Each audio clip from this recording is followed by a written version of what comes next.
Hi! Magandang umaga! Ngayon ay tatalakayin natin ang mga isyong kinakaharap ng bansa na may kaugnayan sa politika. Sa kasalukuyan ay marami tayong isyong kinakaharap dito sa Pilipinas. Ngunit mas napakaigting ang isyo sa politika.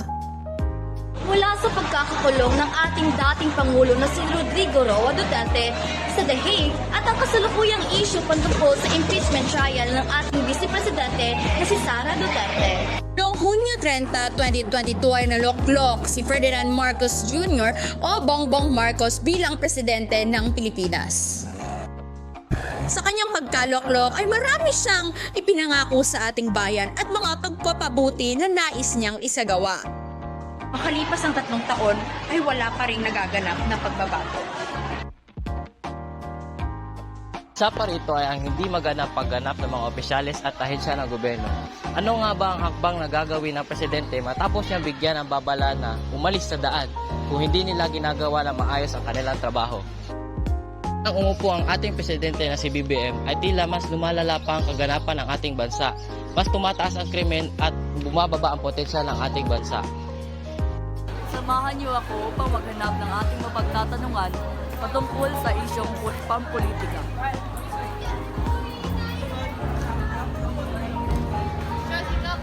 Eventually, Ano po sa tingin niyo ang nangyayari sa relasyon ng presidente at vice-presidente? Sa tingin niyo po ba nakaaapekto siya sa ating bansa?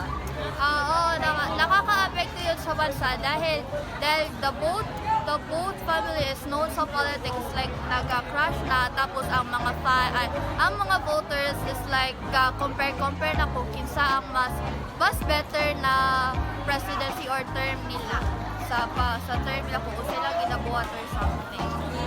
Maraming salamat po. Tara na't maghanap na tayong magtatanungan tungkol sa politika. 3 days later.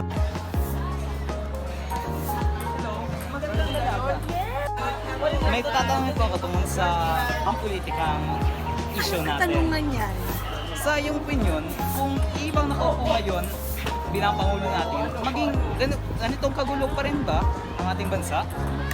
Hindi ko yun masasabi kasi depende yan sa taong nakaupo kung sino ang iniluklok ng mga mamamayan sa pwesto. So hindi ko yan masasabi kung iba pa rin ang status o estado ng ating bansa.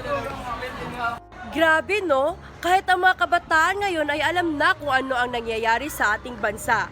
Kaya naman, maging maalam sa pagboto ng mga politiko.